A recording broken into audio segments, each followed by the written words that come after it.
ప్రధానమంత్రి నరేంద్ర మోదీని విమర్శించారు చంద్రబాబు. తిరుపతి మీటింగ్ లో నరేంద్ర మోడీ గారు ఏం చెప్పారు? ఆ రోజు ఢిల్లీని తలదిన్నే రాజధాని కోసం ఢిల్లీ కూడా దీని ముందర చిన్నబోయే విధంగా రాజధాని కట్టడానికి సహకరిస్తామన్నారు. ఏం చేశారని అడుగుతున్నా. ఇచ్చింది 1500 కోట్లు. కనీసం ఎలక్ట్రికల్ కేబుల్స్ కూడా అండర్ గ్రౌండ్ లో పెట్టాలంటే దానికి కూడా సరిపోని పరిస్థితి. వేరే రాష్ట్రాలకైతే విచ్చలవిడిగా ఇచ్చిన ఈ పెద్ద మనుషులు మన పట్ల వివక్ష చూపించారు. అటు జనసేన అధినేత పవన్ కూడా బీజేపీ ద్రోహం చేసిందంటూ విరుచుకుపడ్డారు. ప్రత్యేక హోదా ఇస్తామని చెప్పి పాచిపోయిన లడ్డూలు ఇచ్చారన్నారు. భారతీయ జనతా పార్టీ ఎంత ద్రోహం చేసింది అంటే వాళ్ళు చేసిన ద్రోహం మర్చిపోదాం అనుకుంటే లేదు, వాళ్ళు మర్చిపోనివ్వరు.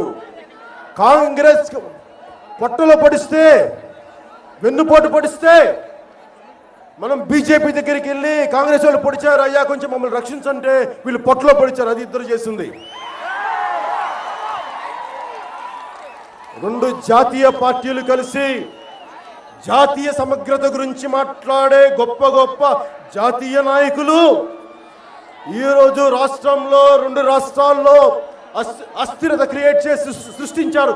మీరు ఇలాంటి మీ చేతగానితనం వల్ల, మీ దోపిడీ విధానాల వలన ప్రజలను విడగొట్టి మళ్ళీ న్యాయం చెయ్యక, అటు తెలంగాణకి మీరు న్యాయం చేయక, ఇప్పటికీ హైకోర్టుకి వారికి ఇవ్వకుండా తెలంగాణ వారికి,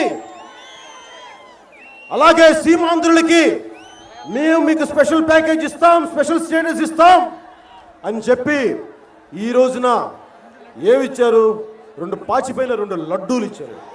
2019 ఎన్నికల ప్రచారంలోనే ప్రధానమంత్రి నరేంద్ర మోదీ టీడీపీ అవినీతిని చీల్చి చెండాడారు. పోలవరం ప్రాజెక్ట్ చంద్రబాబుకు ఏటీఎంగా మారిందన్నారు. 2014లో టీడీపీ బీజేపీలతో పొత్తు పెట్టుకుని తప్పు చేశానన్నారు పవన్ కళ్యాణ్. టీడీపీ నేతలు తనను ఎంతలా అవమానించారో జన సైనికులకు చెప్పుకున్నారు. కుక్క బిస్కెట్లు పడేసి 15 సీట్లు పడేసి ఇది వాళ్ళన్న మాటలు బాధ కలగదా మనకి? అంటే మీరు పడేస్తే భిక్ష వేయడానికి ఏమనుకుంటున్నాం? మేము జన సైనికులు, ప్రజల కోసం పనిచేసే వాళ్ళం. తెలుగుదేశం నాయకుల నా మీద ఎన్ని వెటకారాలు నాకు తెలుసు కదా.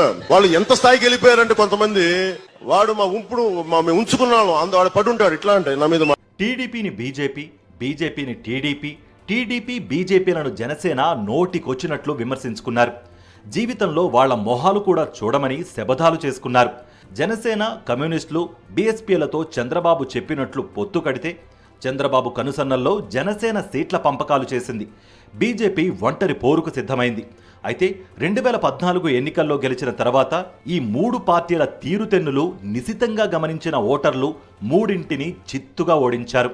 నిజానికి ప్రజల పక్షాన పోరాటాలు చేసిన జగన్మోహన్ రెడ్డి వెన్నంటే నడిచి 151 స్థానాలు కట్టబెట్టారు. టీడీపీకి ఘోర పరాభవం తప్పలేదు. పవన్ కళ్యాణ్ తాను పోటీ చేసిన 2 చోట్ల ఓడిపోయి ఫ్రస్ట్రేషన్కి గురయ్యారు. 134 స్థానాల్లో పోటీ చేసిన జనసేనకు